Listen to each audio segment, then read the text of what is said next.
evening, guys. Welcome to another episode of The Drop Zone. As you can see, I'm joined here by the fabulous five, including myself. We've got a fun-filled show for you today. 2 PLEs reviews to go through with you, some new tag team champions, and a few other bits I'm sure we'll discuss. But let me first of all introduce this wonderful panel. Tony, how you doing, mate? Thank you for coming on. Yeah, thank you for having me again. Sorry I missed Saturday. It looked like you all had fun, and can't wait to review it. Excellent. Tariq, we missed you, by the way, Tony. We missed you on there. Tariq, how you doing, mate? You okay? Yeah, I'm not too bad, thank you. Glad for another week of this show. How are you guys? All good, mate. All good. All good. Jake, how you doing? Welcome back. Hi, I'm good. Thanks for having me on. That's all right, no problem at all. And Craig, welcome on again, mate. Thank you for coming on. No worries, mate. Always a pleasure. Look forward to these. Indeed, it was good. I don't know what my son was doing in the background there. But anyways, say hello to Russ Morgan. How you doing, mate? We are live. It's in London, Paris and Tokyo. I'm sure we'll get to him a little bit later. But first thing I want to do before we go into any wrestling talk or anything like that, I just want to say to us, on the weekend, we hit 4,000 views across X on YouTube for our watch along for Bash in Berlin. So we just wanted to say thank you to everyone, basically. We do these things just for a group of guys getting together, talking about wrestling. But most importantly, for you guys as well, you enjoy it. We have a QR code as well. We're getting a bit fancy on the channel now. So if you would like to just scan that on your phone or just whatever you use, whatever device you've got, and it'll take you right to our channel and you can drop us a sub. It will be up in the top corner, as you can see. So let's get into some wrestling, eh? Bash of Berlin, we had Saturday evening, we had a watch along. We'll start off with the first match. We won't go into too much detail because obviously we all watched it. But Craig, I'll just go to you first with the first match, which was Cody Rhodes and Kevin Owens. A bit in an anti-climax, Max having the WWE champion on the first match of the night. Is that a sign of how Cody Rhodes' title reign is going at the moment? First match of the night, no emotion in it at all? Yeah, I think we spoke about it on the watch along, didn't we? That some of us were a bit surprised that it was the first match of the night. We kind of maybe wanted a match that might have set the tone for the rest of the night. It was an all right match. I think they played down KO too softly. Any other situation, if he spots a weakness, he's like a shark to blood, mate. The ending as well with the hug, we were expecting either a KO heel turn or possibly Cody, maybe. But to see him hug it out, I think, you said it pretty well as well. Like, we don't want to see this shit. Like, why are they hugging it out? Just batter each other. Do you know what I mean? Like, yeah. It was an all right match, but it could have been better. But it doesn't speak volumes. Sometimes, yes, you do want to kick off the show. But after you've finished the story and had all this build up and anticipate, you'd expect him to be main event or second to last. Normally, that's where you see the solo championships being. So not great. I mean, what's next for him? I'm sure Tony's going to touch on it later in his news, but that feud surely is done with, I'd imagine. Not that it was much of a feud anyway. It was just two mates having a bit of a ruckus and then a cuddle at the end. So yeah, we'll see where it goes from here. But yeah, not great. Not a great match. There was no feeling. There was no emotion behind it. We all kind of knew what the outcome was going to be. I can't really say much more about it than that, to be fair. Yeah, no, it's, we come from a line of where, it's always been the heel versus the face. I just don't think face and face works as a title match. We want the storylines. We want we want to feel for the good guys. Some of us actually want the bad guys to win, me. But yeah, I just don't like it. And I'm sure we'll touch it a bit later in the show on, Raw and stuff like that. With another storyline where we could be getting. So let's wait and see then. Tariq, we then had the women's tag team title match, and we saw the title change its hands. It was quite an unpopular pick, to be fair. If I talk about prediction wise, there are only a few of us done now. But a couple of us went for actually Bianca and Jade winning. Did you think that was going to happen?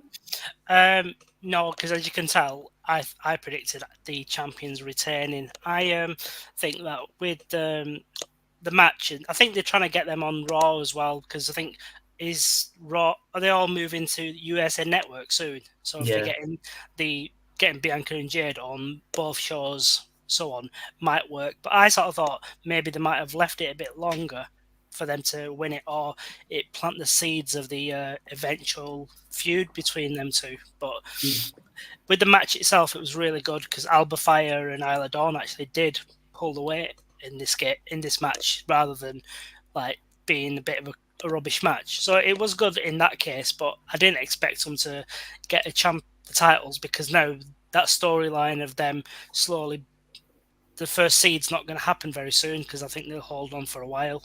Yeah, no, I agree. And just a couple of hellos here. Mr. Tom, as usual's in. We also have our leader, Triple H, as well. He's in his bed. He's not too well. We wish him all the best and get better soon. Good evening, Liam. And whoever Tariq just said is probably right. There you go. Whoever's distracted him. You got number one fan here, Tariq. I'll tell you, I know. Mr. Tom. Jesus. Tom loves you, I'll tell you. And then Tony, we went into the strap match, which was after the CM Punk and Drew match, and then CM Punk got his bracelet back eventually and wins the match. Did you see Punk winning it, or did you feel the storyline? Well, we'll go into Raw. I don't want to give too much away. But yeah, no, of course. Did you see Punk winning it?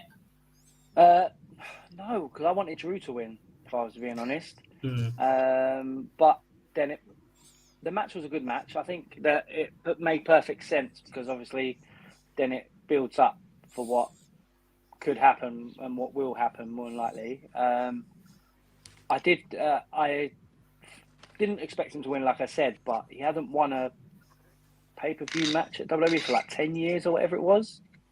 So, but yeah, good match. I was disappointed that CM Punk won, but it is what it is. It's a good match. There was a couple of whippings in there that looked a bit like it hurt a lot. Yeah. It was a good match. Yeah, it was one of the better matches, because obviously I think like you said, Cody at the beginning, you want to start it off with a good match, and I think, like you said, it was a good match, but it didn't really set the tone for the evening. Yeah. But yeah, the Drew, yeah, it was a good match. Sorry, I'm rambling on about absolutely nothing there, but yeah. So again, I think I thought Drew was going to win, but things happen. So yeah, good match. That's right. And good evening to Dan Owen as well. He agrees with you. Brilliant match as well. It was a good match. It was old school, wasn't it? The old whipping match. It felt like the old days. And then Jake, we went in. Sorry, good. I was going to say just one thing. The last strap match, they didn't actually have the green and the red light, was it? No, it was just up the corners basically, and you had to remember. Oh, okay. The lights were new. You can see they're saving on money for the entrance ramp. So, Jake, we then went into the Terror Twins versus Dom and Liv. Match winners, everyone pretty much predicted, didn't it? You had Damien and Rhea look strong, come out on top eventually. Was you pleased with the result? Yeah, 100%. Even though it got in, most people actually probably predicted Judgment Day was going to get involved somehow and some sort of way. But yeah, I wasn't surprised that Rhea and Damien won, to be honest. But yeah, I'm just glad that he pulled it through. And then we had main event of the evening. It was a great match, to be fair. It wasn't until I watched it back, and sort of watched it a bit with the sound on, as thanks to YouTube. But yeah, we saw Gunther. He choked out basically, didn't he? Well, he submitted Randy Orton. Well, he didn't tap out, but the ref called it. Gone are the days of the old arm goes up for free. Hey, Tariq, what did you make of the match? The match was really good for going 35 minutes. I think we're saying on the watch along, the first 10 minutes of that was the old Hogan and Rock WrestleMania, where they just look at the crowd for 10 minutes and you're like, just fight each other. So but it was actually good. It's like Randy Orton, the work rate of Randy Orton compared to what he's been before. It looks like he's doing well, but it's mainly Gunther. Gunther's standing out as the star, and it's one of them one. Put him with a star, he'll sort of like choke him out, power bombs and so on. And I think they're making him a dominant champion. It was a good match, even though you knew Gunther was going to win win the match. But I enjoyed it. It was good, and it's good to see that Orton passed out rather than. I'm just laughing because I could hear the rustling in the background and Jake's trying. I love how he was like sneakily to. It just reminded me of that scene where Drax thinks he's invisible. Yeah, and he's eating that nut. So no, yeah, Jake was trying to sneakily. I know. I was trying not to pay any attention to that, but no, it was good. It was a good match, and I enjoyed. I know you don't like face and face facing each other, even though Gunther's a heel, but I like the end bit when he gave him respect and shook hands with him. Yeah, giving that endorsement. Yeah, I like that because Gunther, you can see he's still the heel, and the way what he spoke about on Raw, like say we'll get to, it just shows why he done it, because he said he was the better man. And Dano in here says one thing I will say is he's not sure why they're hesitating on turning someone heel on Road. It's true. I think it would make his title reign proper better. I know there's talk of Solo and now getting another shot and stuff like that. But there's some news that has broke, which it could be someone else in a completely different company that could be challenging Road soon. But so stay tuned to the end and we'll find out. So that was Bash of Berlin, guys. We did get our reviews in at the end of the show. I can't remember what they were, but has anything changed? We'll go around again, seeing as you might have watched it again, maybe some of you, or seen some more highlights. Has anything changed for you? So I'll start with you, Craig. I mean, I can't even remember what to give it. I think, and do you know what's even weird? I rewatched it earlier. Yeah. I think I'll give it an 8. I don't think much has changed. I think before the last 3, it was probably a 6 or a 7. And then I think the last 3 matches knocked it up to an 8, I think. Maybe an 8.5, but I know you don't like half, so no. I'll stick with the 8. Yeah, I'm quite happy with that. Wicked. Jake? I think when I did it, I think I put an 8 as well. Yeah, it was just a really good show, except from the start, which was a bit dramatic, but yeah, it was 8 of 10. Cool. And Tariq? I'll go 8 as well. It was good matches. Nothing that stands out fantastic to push it to a 9 or a 10, but an 8. The crowd were really good though. They were very good, to be fair. And shout out actually to the camera work on Randy Orton's entrance. That was pretty. Yeah, it looked really good. And Tony? Yeah, I'll give it an 8 out of 10. I mean, I watched it after it finished when I had time, and yeah, like you said, I agree with everything the panel had just said. The first 2 matches were good, but the last 3 were the best 3, and I think it was that. But then also what you just said about the shout out to the camera work. The thing that WWE are doing so well at the moment is when they did the Gunther and Randy ring announcing, all you see is a hand come across like that and grab the mic from Sam Irvin, and it was Ludwig Kaiser. And it was the same. It was the same when CM Punk slid in the ring at Clash at the Castle. Everyone was thinking, "Oh, who is it?" As soon as you see the trainers, you knew who it was, but they didn't actually. So the camera work and Randy's entrance, like you said, the camera work's amazing. So yeah, but for the pay-per-view, I'll give it an 8. Wicked. And yeah, Mr. Tom. Yeah, they do love to brag about their highest grossing arena show. And ticket prices. I say get ready for WrestleMania when it comes over here and it's $2,000 a ticket. Then I'm sure it'll be highest grossing. Yeah. So then, when we kick off Monday Night Raw, and what do we have? We started off with Rhea Ripley, didn't we? She was in the ring, talking about she wants a title match. Dom come out with a nice shiner, didn't he, across his face? And he said Liv wasn't there. She's traumatized with what she'd done to her. But then we saw the sneak attack. And Craig, we saw Rhea's foot get caught up in the rope, which I've now kind of found out it wasn't on purpose. It was an accident, but the quick thinking of Liv to make it work in the storyline. Yeah, I did think it looked pretty accidental. Like she didn't mean to do it. So that whole kissing her on the cheek and attacking her leg was off the cuff. Which was pretty good. What did you make of the segment? Because we had Damien come down, didn't we? And then they chased the kissing the cheek and licking it part. You want me to? Yeah, the kissing. Yeah, I thought from a wrestling point of view, it was really, really good for the storyline. From a personal point of view, I think I might have paused it and replayed it a few times. No, it was good. You know, Liv's part for sort of going off script and doing that and making it look like it was real and part of it and whatnot. It was a good little segment. Watching them proper run away from Priest and whatnot. It was good. Obviously, it goes on throughout the night, doesn't it? So we'll get to that point. Yeah, definitely. And then we kind of went into our first match, didn't we, Tariq? We had the Alpha Academy.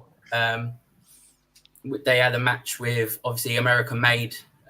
Just going to talk about the match at the moment. We won't talk too much about it at the end at the moment because it'll go into Craig's segment next. But what did you make of the match? And I just want to highlight again, I know we touched on her the last couple of weeks, but Maxine Dupree, her in-ring work now and the training she's been doing, she's got a hell of a lot better. I know when she first came, she was just going to be another Lana, but that certainly isn't the case, is it now?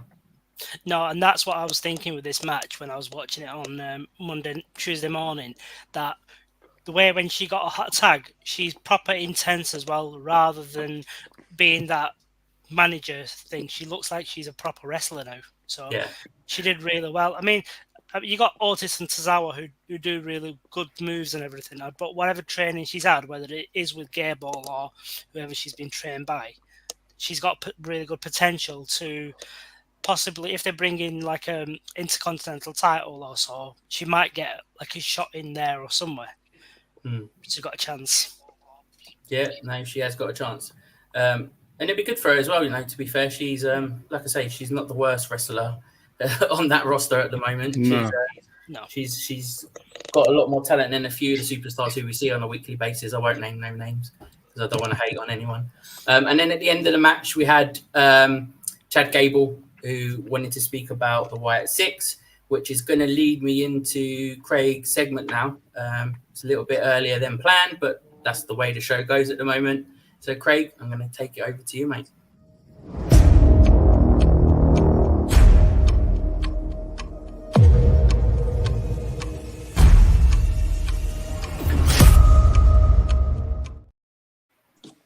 Yeah, cheers for that, mate.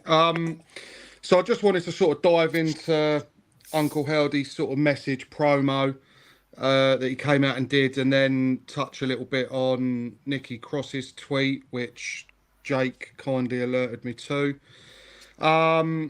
So I'll go with a tweet first because Jonesy's brought it up. So her tweet and talking about the abyss. So she put, "Fear not the abyss itself, but what may lurk within."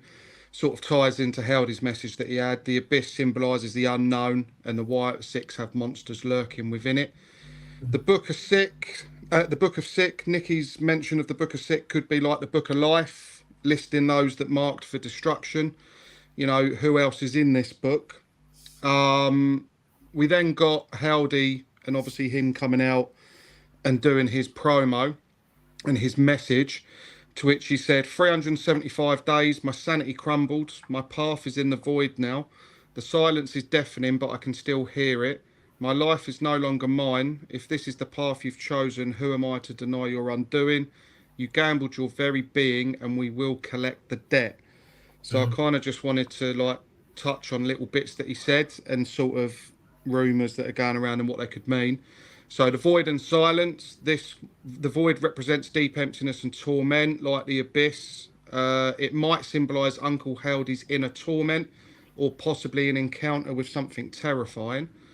Crumbling sanity, his sanity crumbled, hints at a descent into madness, similar to the Fiend, a dark, uncontrollable force. Uncle Howdy may be losing control, becoming a vessel for something darker. Debt collection. He said, we will collect the debt. Suggests the White Six see themselves as enforcers of judgment, punishing those who wronged them. So basically, yeah, just both things. Tarek, I'll sort of come to you. What are your views on all of that? What do you think is kind of next for the White Six after we know we're getting the 8-person tag next week? Who could potentially be in this book of the Sick that Nikki mentioned? I know part of it sounds a bit confusing, like with the different, it's all cryptic, so you never know what's going to happen. But I would sort of, Tony will be happy, but I'm sort of think there's a higher power here, which will be Alexa sort of not coming back yet, but they'll build it up where she's not the leader, but she's going to get involved and might be the one above Howdy. So she's like the link between the Fiend or Bray Wyatt and Howdy. There's Alexa's going to be in there. I mean, that's why I've been thinking, even with her tweet recently where she posted a picture of her going back to the that Dark Alexa. So it could be along them lines, I reckon. Cool. With regards to sort of the Book of the Sick, if that's maybe a reference to them and who they're hunting, I think we've touched on it before. But who do you see potentially being targets and being in this book? It's got, I think the Judgment Day sort of would be sort of their end goal. So I'm not sure if that's what they're alluding to, but I sort of think it's because of what the Judgment Day have stood for. Maybe that's the one where they're gonna right the wrongs of what they've been doing for the past couple of years, really. Yeah, good shout. I think I agree. That could potentially be. If it's not their next, I think at some point we get that confrontation with the Judgment Day. Definitely. And they've got the tag team titles as well, so it could be where Loomis and Gacy become the champions. Yeah. So that's where they could start building into fighting against them. Yeah, good shout. Obviously you touched on it a little bit, but just lastly, we got an Instagram post from Alexa Bliss. She captioned it, "Miss her." So there's been a lot of rumours that this is the version we could get come back, but a lot of other rumours are suggesting that she could first feud with Nikki before joining the Wyatt Six. Tony, you're our resident obsessed Bliss fan. What are your views on all of that? I mean, do you see her coming back as the playground Bliss, maybe something darker? And do you see her joining the Wyatt Six straight away, or maybe coming back as a solo and then joining? No, I can see her coming back as how she was a couple of years back. And then obviously she'll try and stay away from it and then get sucked into it, and kind of then the darkness will come out and she will go with them. And yeah, that's how I see it playing out. But then to add a bit more onto what Tarek said as well about the Judgment Day, it makes sense because then you'd have Nikki Cross going after Liv, and then obviously Alexa can kind of involve herself with that and make it more interesting. But yeah, that's how I see her coming back. She'll come back as old Bliss, and then obviously she'll be tired and she'll kind of think, I don't want to go back that way. Too many memories, too many bad dark places, and then she'll end up losing matches. I think that's probably what they'll do. Fair enough. So yeah, that sums up my Wyatt Six fix for the week. Cheers. Thank you very much. And cheers, mate. Thank you to Mr. Tom as well. He would like us to be attacked by a bunch of freaks. But to be fair, I live on Holloway Road, mate, so the chance of me getting attacked by freaks is a daily occurrence. So it don't need to be them. And as he said, I ain't leaving out my boy Tariq. you'd wrestle Gilbert. So there you go. You got an easy match there, Tariq. I'd probably get beat off Gilbert. He needs to pull his tongue out of your arsehole. I know. It's going to be Tariq and Mr. Because Tom show I next said week. I didn't like a korma. I've had a korma. They're all right. I just don't like them. Like, leave me alone. Speaking of our number one viewer, Mr. Tom, let's talk about his favourite faction now, the PFC. There was a match between Shayna Baszler and the returning Zelina Vega, which obviously went the way we probably all thought Baszler would win. And then she was attacked, and then Lyra Valkyria come out to help. But then Jake, there was a backstage segment saying that next week they're in Calgary and they need some help. Is this Trish Stratus? That's what I was thinking. What's your thoughts? I'm not exactly sure. I'm still. I think I heard some other people saying Natalia as well. Could be. Oh yeah, Natalia. That could be help. But we'll touch on a bit later. But there's something else that's gone on with her. But I think it could either be Trish, it could be Natalia, it could even be someone else that's completely out of the blue. But yeah, that match was just too good. It was dead. But at the start, I don't know if you guys saw it, but with that someone had a sign with Yeah, it's in the new segment later. We'll get to that, Jake. Don't worry. I'm sure Tony will ask you a question about it when we get there. Tony was going to chin you through the screen. But it was a good match. Sort of a dead match, but everyone knew probably what was going to happen. But yeah, I did find Mr. Tom. I do agree. Her promo was weird. That she could have any man, seeing as she don't get on our bus. But that's interesting. We won't talk about that too much. We don't want to be cancelled. Is anybody else on the panel here think who it might be? Their third partner? Are we all thinking Natalia? Maybe Trish Stratus? Someone else? Maybe completely different.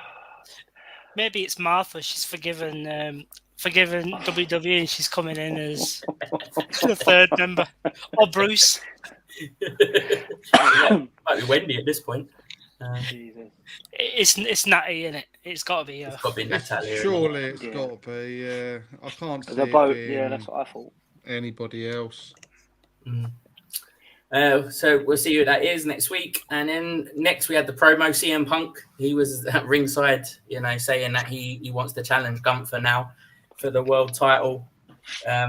Celebrating on that desk, which everyone seems to be doing lately, standing on that desk. And then all of a sudden someone comes out of nowhere, and this time it was Drew in a hoodie. It wasn't Solo in a hoodie. I was well confused. I thought, what's Solo doing on Raw? I know. I thought, hang on a minute. That's a bit of a hairy chest for Solo.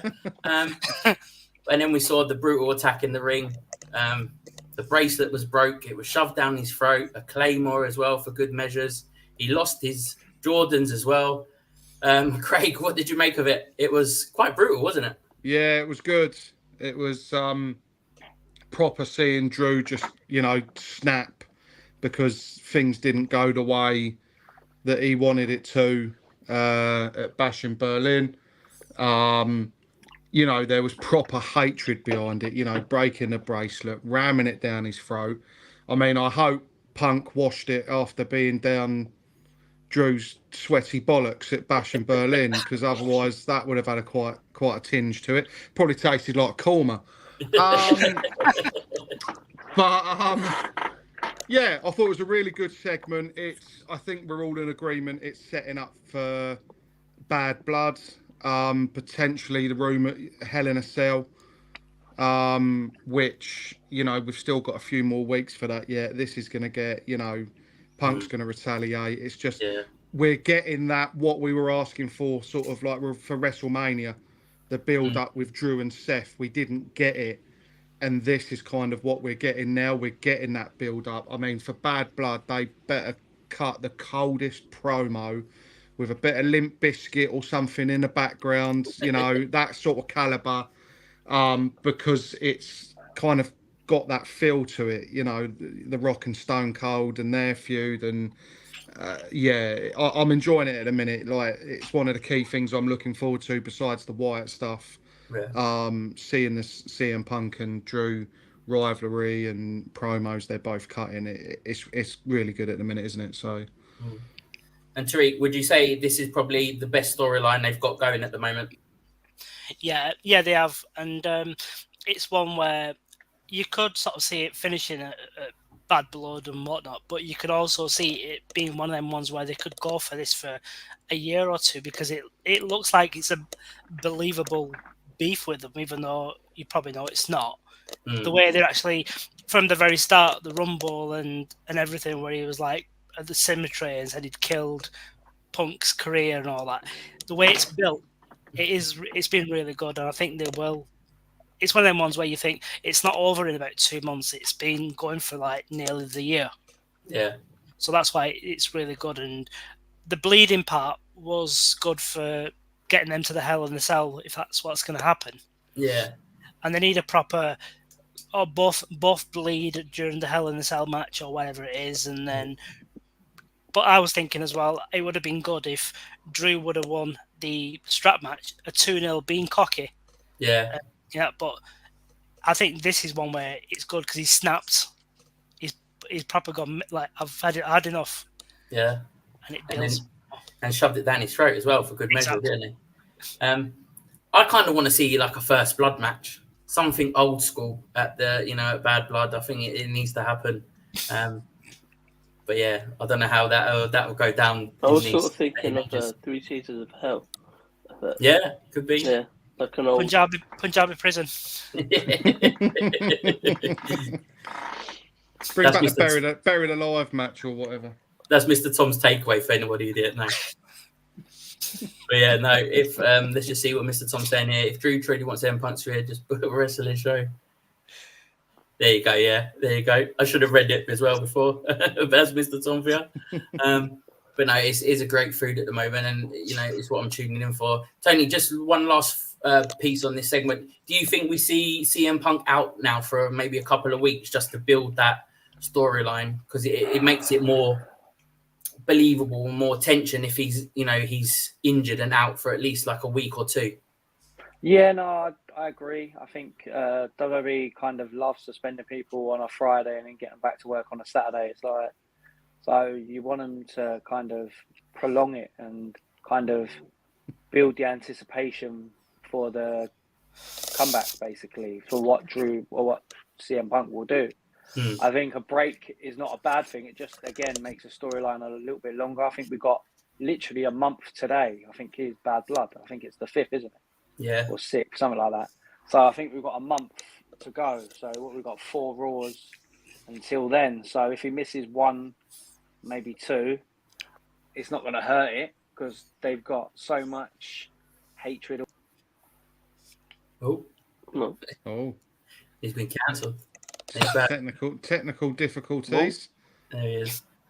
So I think he'll have a couple of weeks off, and then it would just make it more anticipation and build it even stronger. So I agree.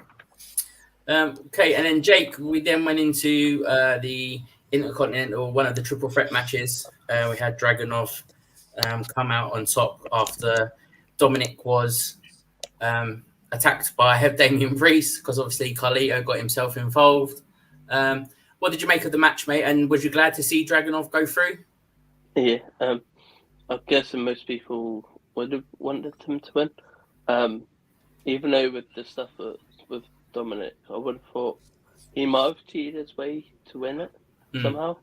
But yeah, I'm more than happy that Dragunov's won. It was a good match. It sets up that fatal 4-way a little bit later, which we'll talk about the last person in it in a second. And then we had a women's number 1 contenders match, Craig. We had Damage Control versus the Unholy Union.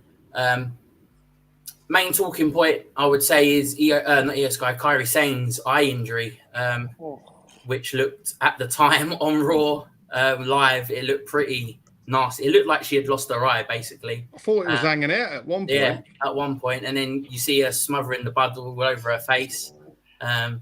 But yeah, no, and then we saw, thankfully, a backstage photo, which our eye was completely fine. It was just the top of our eyelid, which was cut. But the Unholy Union come out on top, didn't they? And are now the number one contenders.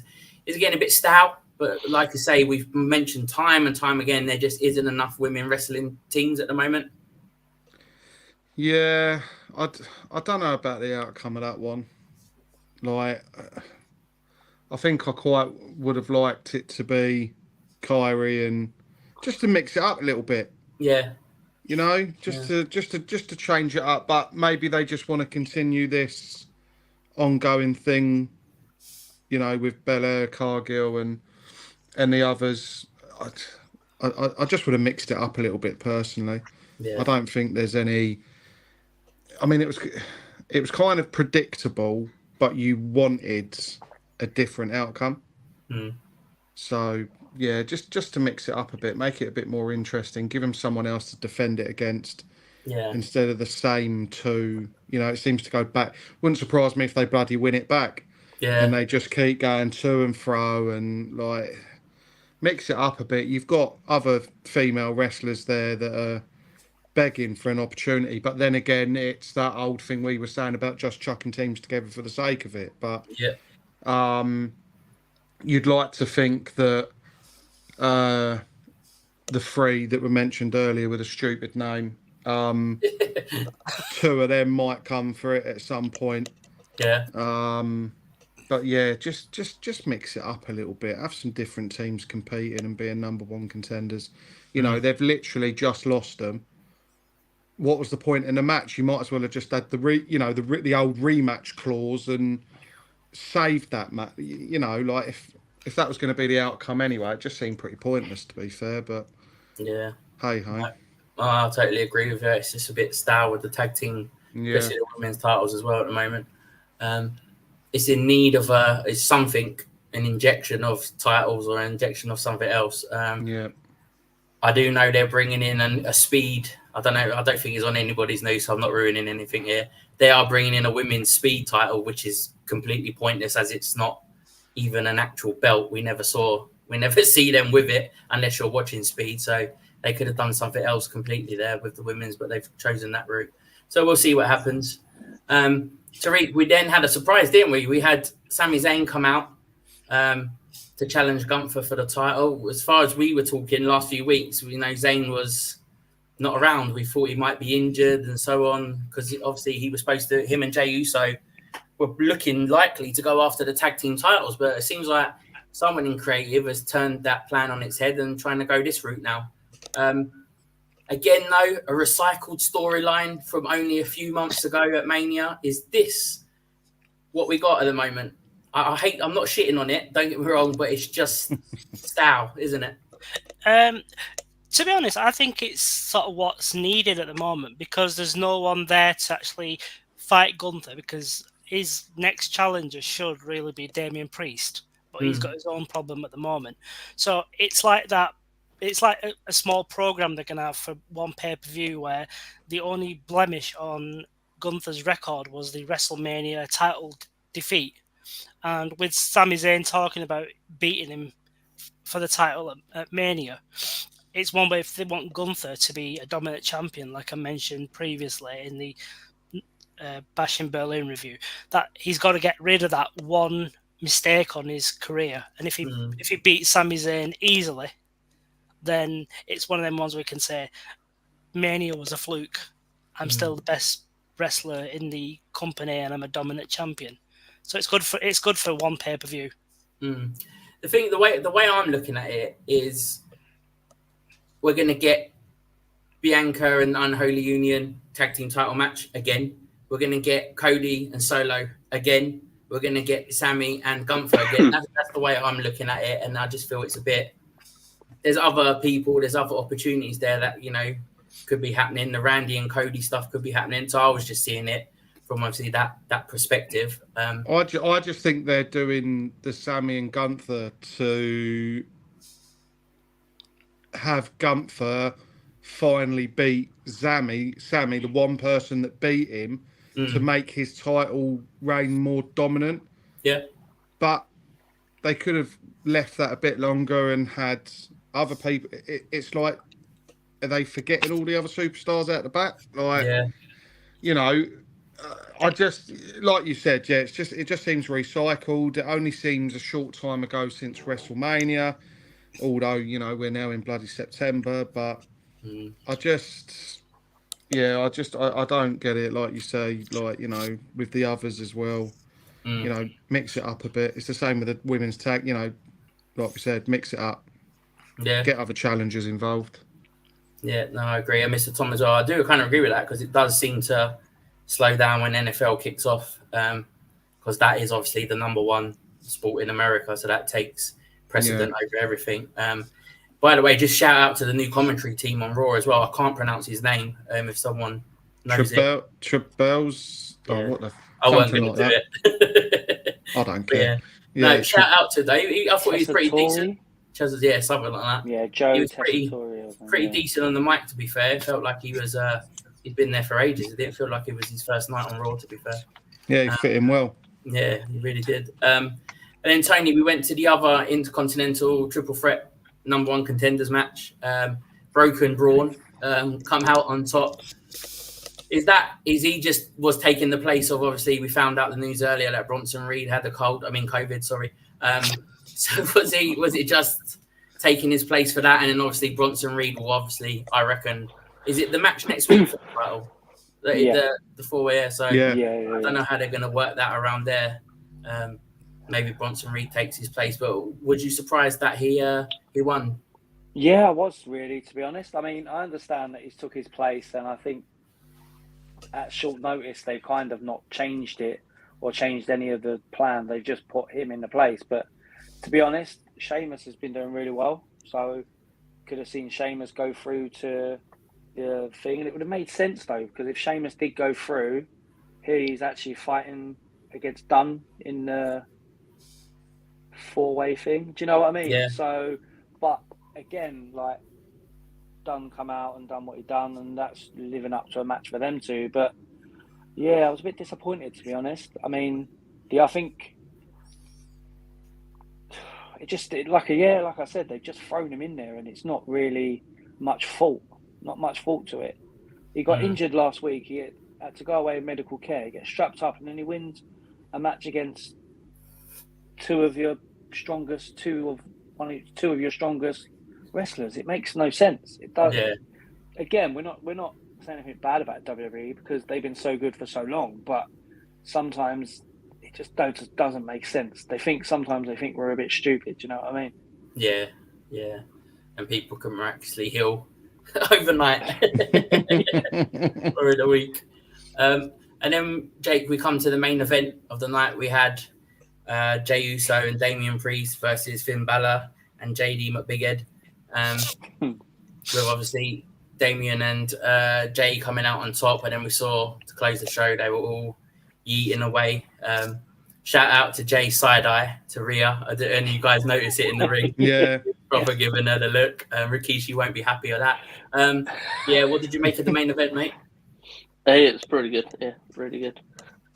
Especially like the end bit when, what you were mentioning that I think they cut the cameras for some reason at the end, and then they did the yeet off, but at the end, even I don't know if you caught it as well, but I think they were talking to the new announcer with Jackie Redmond, and then he stopped to do it as well with them, which I thought was cool as well.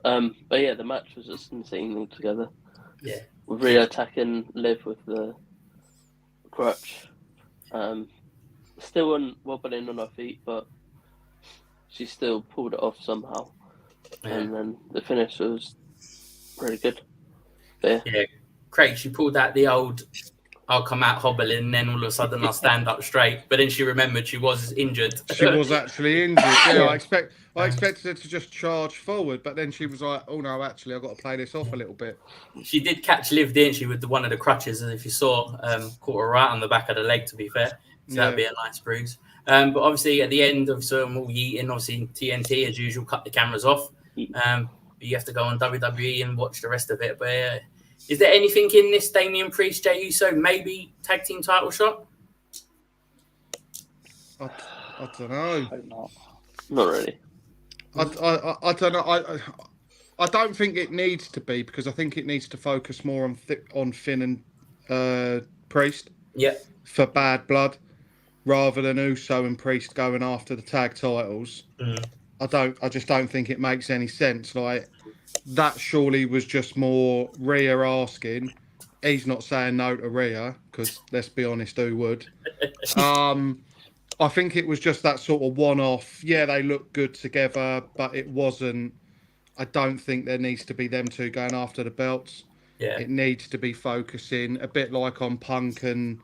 I mean, Punk and Drew will probably outshine it because of how, personal it's got. But they could still build Finn and Priest for Bad Blood just as much, really, over the next few weeks.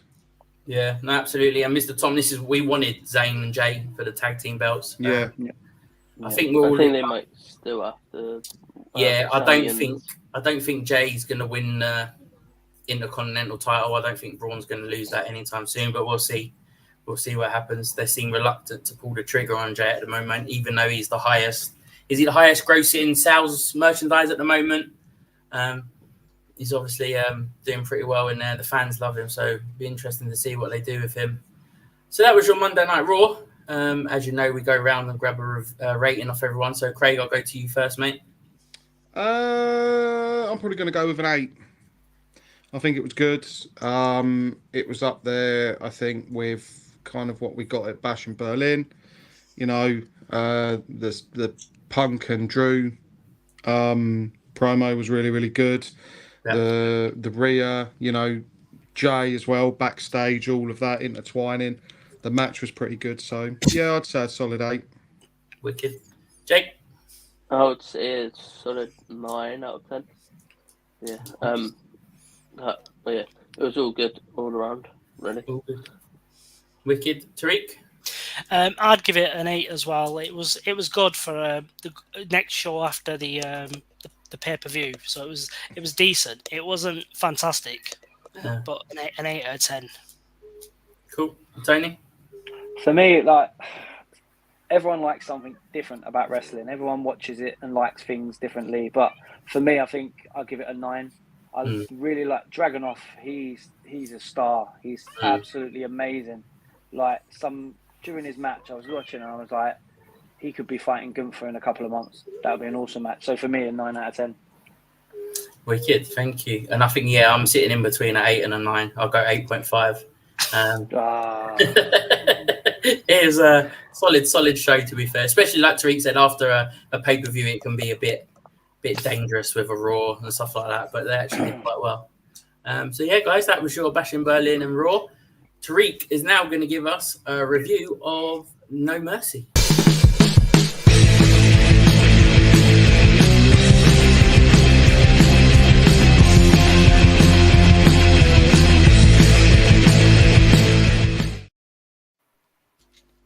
So No Mercy was on the Sunday, and that one had 5 matches as well. It started off with the NXT Tag Team Championship match, which was Chase U versus Axiom and Fraser.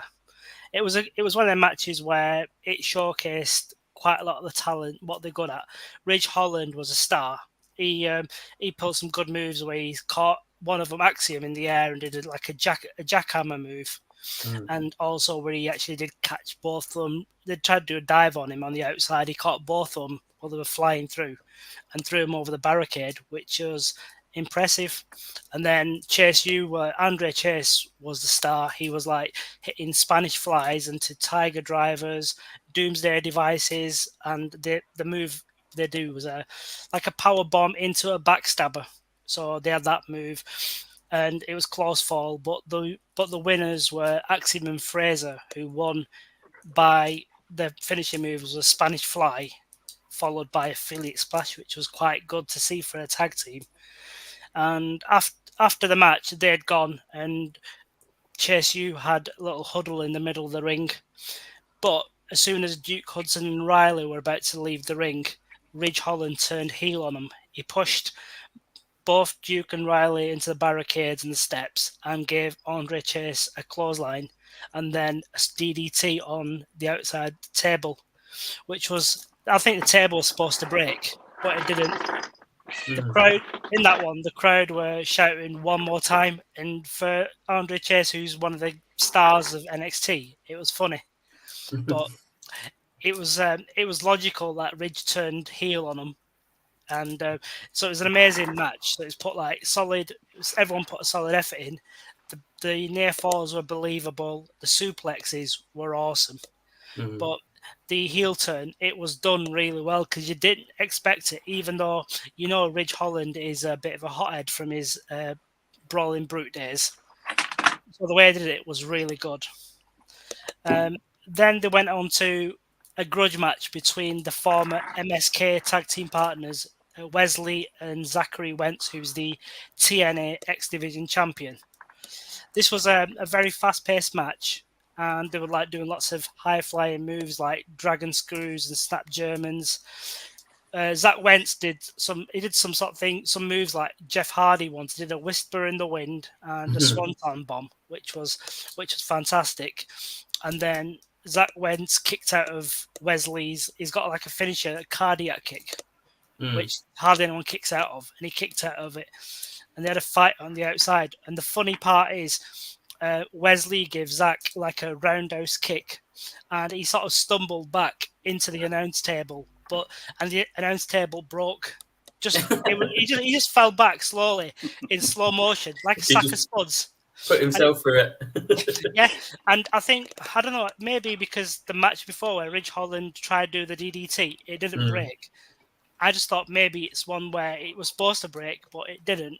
Yeah. But it was still loose, and it was well funny to watch. And the finisher was where Wesley was on the outside. He tried getting a steel chair to hit Zach with, but the other member from the Rascals, which is Trey Miguel, showed up, took the chair off him, and then that allowed Zach to hit Wesley with a brutal Canadian destroyer. He was up on the ring apron and did it on the outside on him, which is fantastic. Got him back in the ring and finished him with a move that was sort of like a mixture between Trish's Stratisfaction move and a diamond cutter. So he flips in the air and did a cutter on him, which if you sort of try find the finisher for that, it looked really sick. So it was a good match, and now they're going to stay for the tag team titles. The Zach Wentz and Trey Miguel, them two, they're going to challenge for them. So should be good seeing more TNA wrestlers in NXT, and it was really nice to see a TNA wrestler win in a PLE event, which means it's a long run. It's going to be a long partnership, which is good.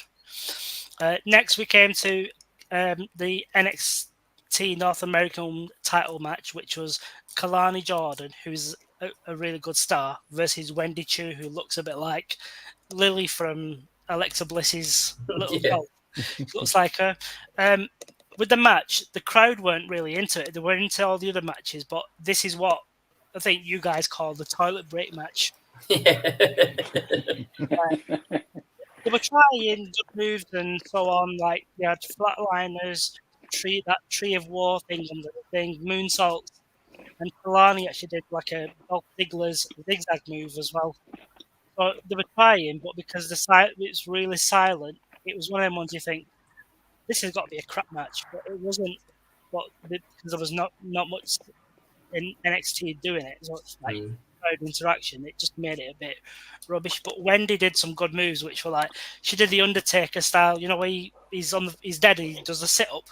Yeah, like she's possessed. It was really funny. I think the commentators were saying she looks possessed, and then we thought Wendy'd win it because she had Kalani in a rear naked chokehold, but then they did the one where, where they say they might tap out or pass out once they pick their arm up and drop it and they've won it. But then this one was like pick it up a couple of times and tap it to see how she is. But she actually did recover from it. She hit a 450 splash and then won with a finisher, which is like that one of a kind moonsault thing off the rope, which was But I think so. It was a good match, and with it, because Wendy Chu's not believable as a threat to win the title, that I'm thinking that's maybe why the crowd weren't really into it. And as Mr. Tom said in the message, Wendy Chu's gimmicks are awful. So she's just a gimmick person. She's not really a challenge for it. So it sort of spoiled the match, even though it was good. Because the crowd were into it. Because if the crowd were into it, it would be a classic, but it just seemed like a bit awkward. And next, they had the NXT North American Championship, which was between Obafemi, my hero, and Tony D'Angelo of the family. It was a very hard-hitting match. They're both like powerhouses. Oba was actually hitting suplexes, European uppercuts, and lariats, which was good. Tony's like strong as well because he put in some he did a spear, fisherman suplex, and power slams, which is good. And then with the match, it was like Obafemi got the second wind and he started hitting his powerbomb finisher on Tony. No one's kicked out of the powerbomb before, but Tony kicked out of the first one, and then he kicked out of the second one, and then after that, Oba got really angry, hit a sit-out powerbomb, and he won the match after a 15-minute match. With the match itself, I mean, the first two matches of the card were really exciting with the near falls and the athletic moves. But for me, this was a 10 out of 10 match. It'd be well worth watching. And I mentioned in the previous, when we've done NXT roundups, that Obafemi he's like a more athletic, charismatic version of what Omos is supposed to be, which I still believe is how it should be. But I'm not being biased because Oba's my favourite wrestler in NXT. But I can see the minute he drops the NXT title, he's not going to go for the heavyweight title. He's probably going to be moved over to their main roster.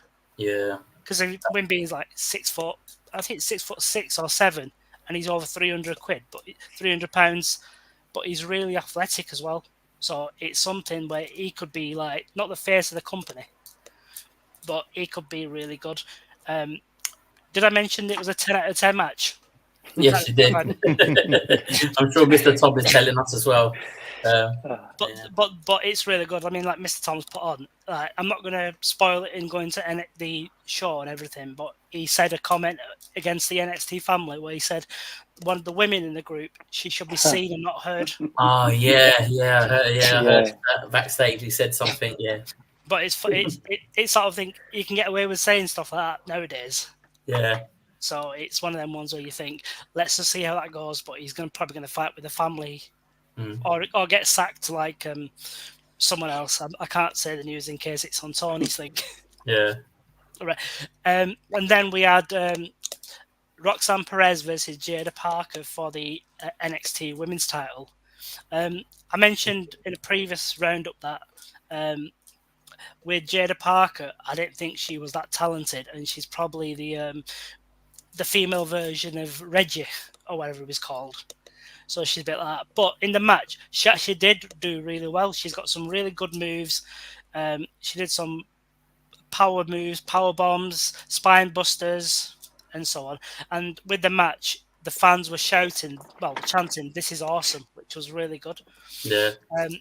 Lots of She actually has got a move like a Yokozuna's bonsai drop, but like a standing type move, which I thought, wow, that's quite good to watch. And it probably was well to feel as well, mate. I know, exactly. Craig's getting excited. But most of the match was like one where they were on the outside and Roxanne tripped Jada into the steel steps onto her ribs. So then did like a curb stomp on the ribs and was working. So it was like a good move. You thought, go back to the old days where the heel works on a body part that they've injured, which was a good match to see. And then with the match, it spilled to the outside and Roxanne threw Jada into the timekeeper's area and then hit her finisher, which is Pop Rocks, which is the Code Red move. Yeah, quite good. And then it got back to the ring and then hit again Pop's Rocks and beat her in what was a 15-minute classic match. It was really good match to see. And after the match, she was celebrating and the lights dimmed and a lady called Julia showed up, and apparently she's from Stardom and is amazing. And this is where we need our Indies guy, Carl, to be, when you need him, tell us who she is. No, you don't need him. You've got me, mate. I've seen a bit of her. She's really good, to be fair. The entrance was really good as well. It was a bit like Jade Cargill's entrance, but a low budget type thing. So it was really good. And even seeing her stare off with her, I think that, I'm not going to spoil it, but I think she's probably going to be the one who takes the title off her in future. But she looks really nasty. And then I'm not going to go into the NXT, but she's got some really stiff moves on when she's beating someone up. But she's quality. But the match itself, it gets a 9.5 from me. It was really good. But Roxanne is main event ready. I think she is. You'd get her onto Smackdown or so, or if she was that third person in that thing for Lyra and whatnot against the Pure Fusion, she could come in. But if it wasn't in Calgary, she'd be a good choice. But I was actually really impressed with Jada Parker because she's only been wrestling 1 year and she's only just done it, but produced a performance like that. It was really good. And then we got to the main event, which was Ethan Page defending NXT title against, you know who? Oh no. Say his name and he appears. I believe in Joe Hendry. It's Craig's face. I can see when I play videos, I can see all your faces still at the bottom, and it's Craig just like that. Oh. I don't put the sound on, mate. I'll leave it off. But no, it was brilliant. The entrance was brilliant, and the crowd made it like a fun match, and they were singing the song from last week about Ethan sucks, and also there was a put your clothes on chant, which is funny. There was it was a good match and everything. The referee got pushed out the way, and there was a razor's edge attempt. But what happened is Hendry reversed it and hit Ethan Page with the edge, his own move, and it reminded me of on SmackDown vs. Raw, where you used to get the two powers and you steal the person's move. It was funny. It was like that. It was a good match where Hendry hit his finisher. It's a standing Uranagi finish, and then but Page had his foot on the rope, under the rope, and Trick saw it and counted to 2. And even though Trick's a babyface, they were all singing this ref sucks, which was hilarious. But Page then pushed Hendry into Trick Williams, knocked him out, and then hit a DDT on Hendry on the title belt that was in the ring. And Trick came and pulled it, and he got kicked up the you know what. And then hit with the Ethan Page's Edge winner, which then caused him to win the title. Well, he retained the title. And afterwards, then Pete Dunne showed up when they were celebrating and gave Trick a bitter end on the outside of the show. And I think that's where they're looking to have a feud. So it's good where they got 3 feuds together. It was a great show to watch. I would have loved to, as a fan of Joe Hendry, I would have loved to see him win the actual title. But it's good that Page has won because it means that they're pushing him. So he's not going to be like a transitional champion after one pay-per-view. So he can have a good heel. So overall show, it gets a 9 from me. But it's worth watching it if anyone's got the network but doesn't watch NXT. You will sort of like probably get hooked into it. So I know there's like that's the end of the No Mercy review, and I think there was a show NXT last night, but I'm not going to go into spoilers on that, but because I'm going to be doing 2 weeks condensed into one next week. But a little spoiler: they had an Instagram story from TNA Knockouts champion Jordan Grace, who said that she's coming over next week to NXT to have an open challenge for her TNA X Division title on an NXT show, which should be good, defending on that. No, definitely. It should be good. Thank you very much, Tariq, for that. Thanks. Great analysis there. NXT. No Mercy, like I say, I did catch some of it. I didn't watch it all, but it was a good event. And yeah, watch out for Julia, guys. I feel she won't be in NXT for long. No. But yeah, from what I've seen of her. But yeah, it'd be interesting to see where she goes. But no, thank you very much, Tariq. That was brilliant. Thanks. And that's going to lead us straight into Tony's news.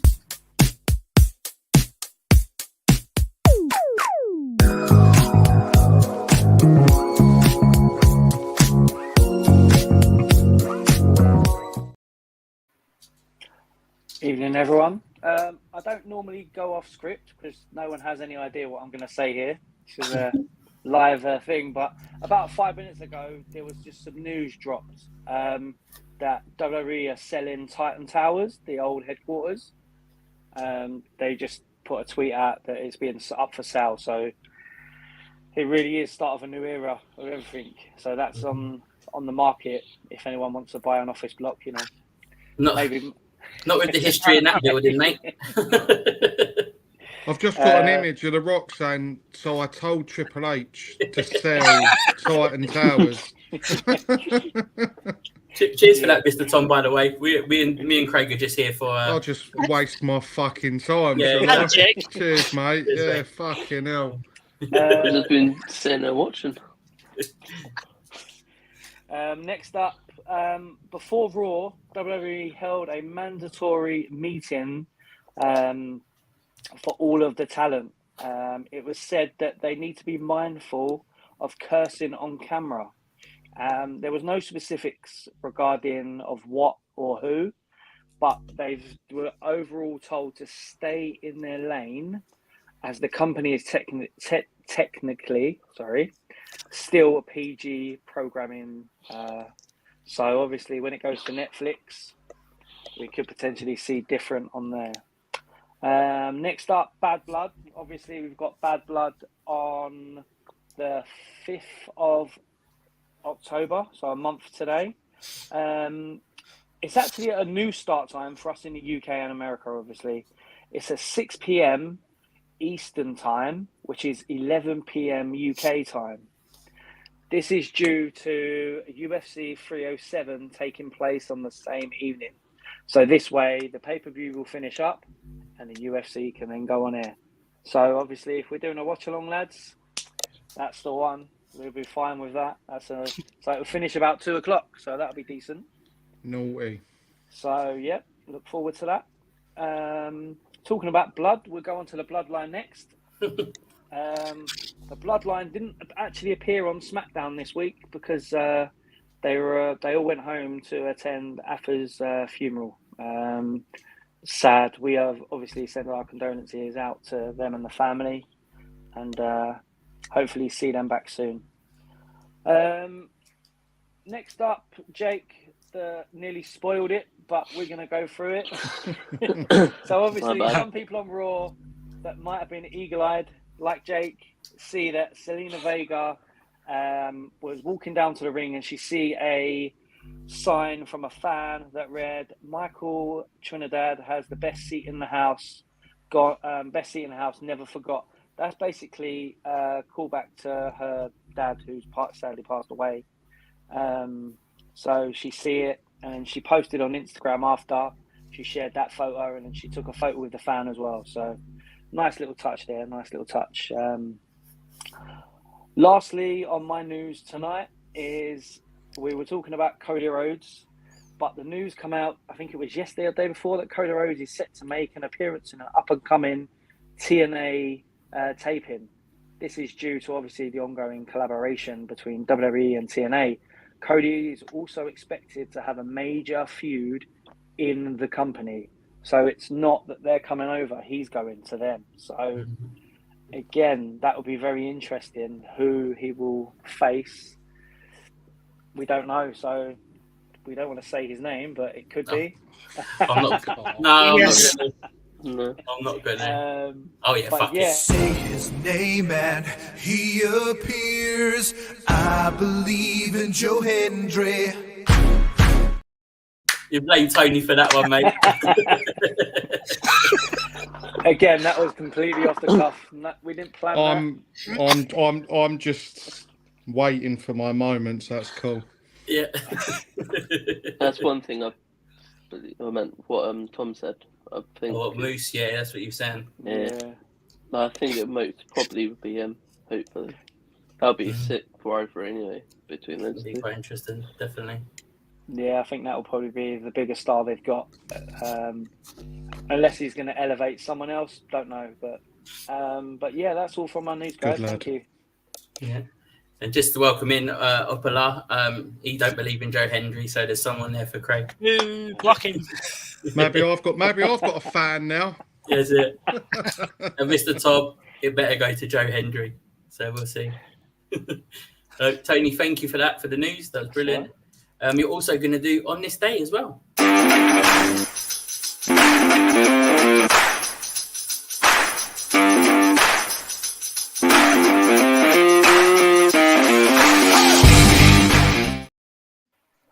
So I'm getting my paycheck worth today, I tell you. So, on this day in wrestling history, we're going to go back 29 years ago in 1995. WCW presented the first episode of Monday Night Nitro from a unique setting on the Mall in Mall of America in Minneapolis, Minnesota. It was the first ever main event on that show was Ric Flair versus Sting. Also, one of the most shocking moments in that show on that night, was that Lex Luger appeared on the show, where most believed he was still contracted by WWF at that time. So it also set the vibe of anything can happen on Nitro.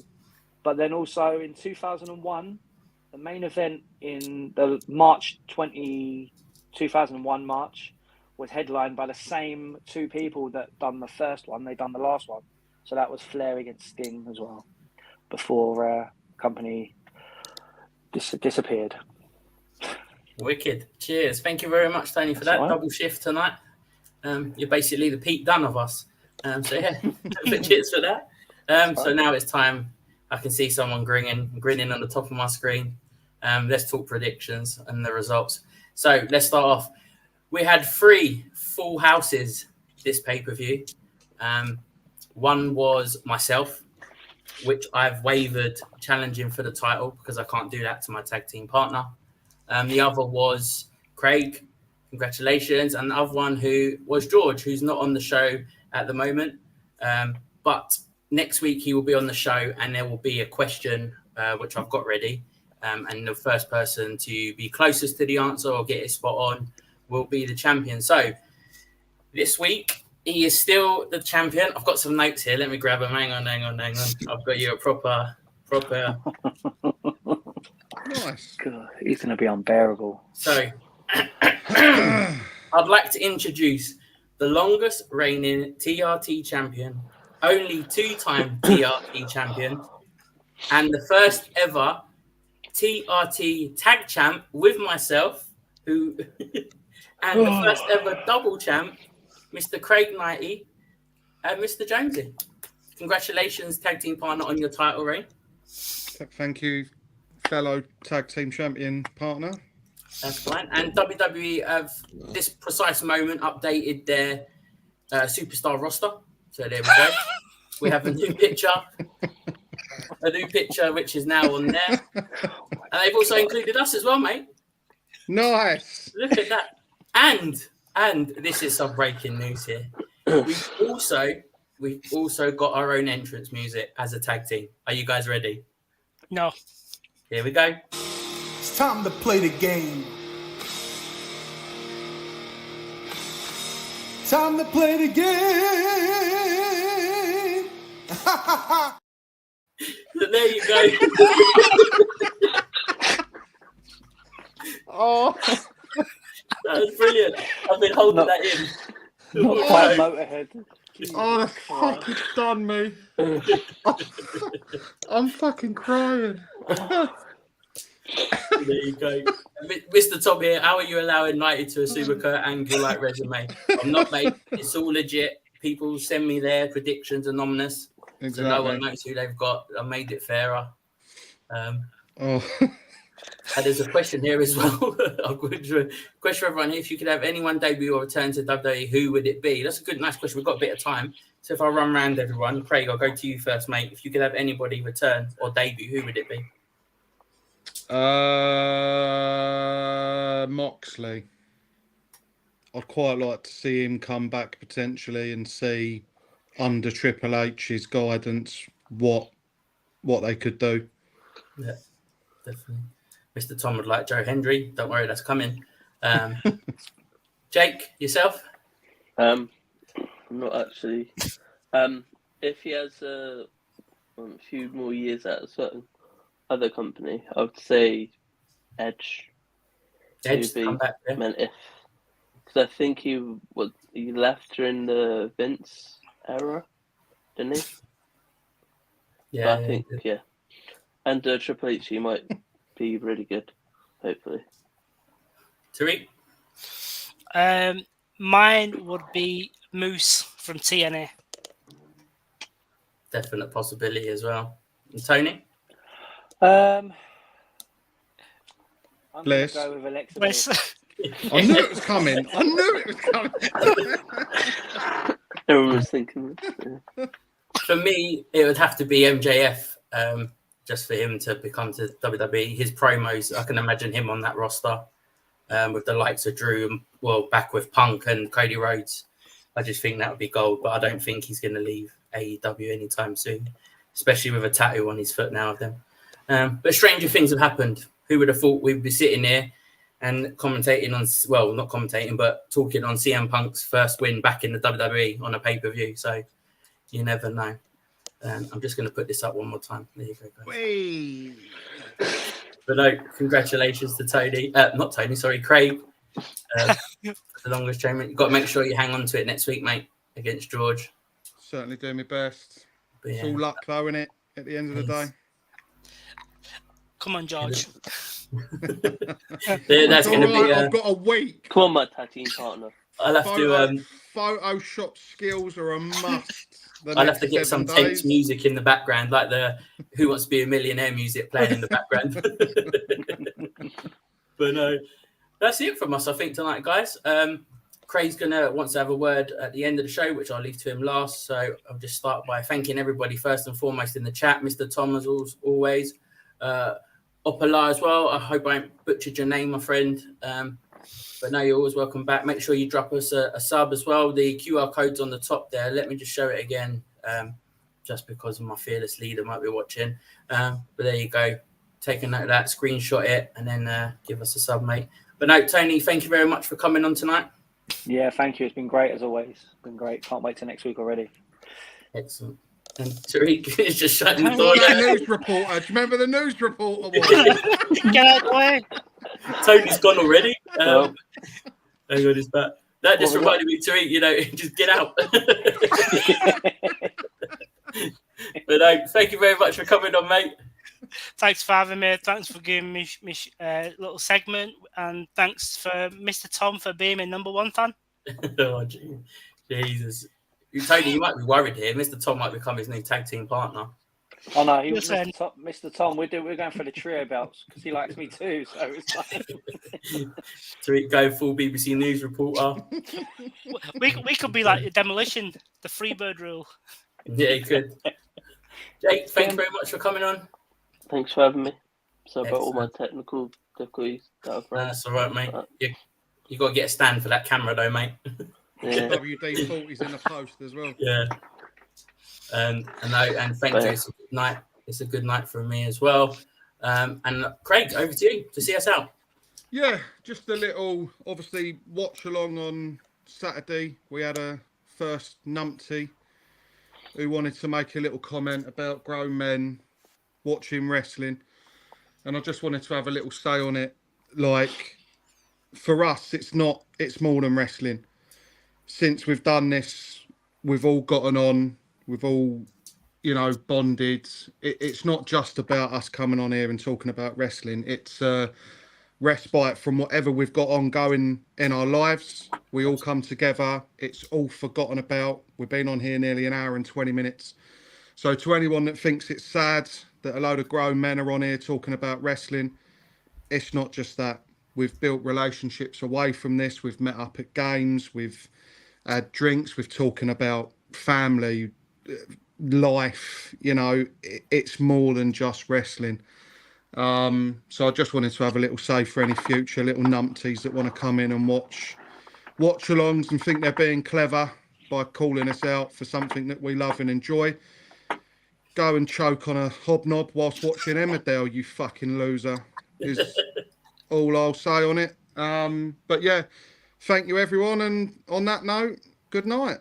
Good night, everyone. Good night. Night. It's time to play the game. Time to play the game.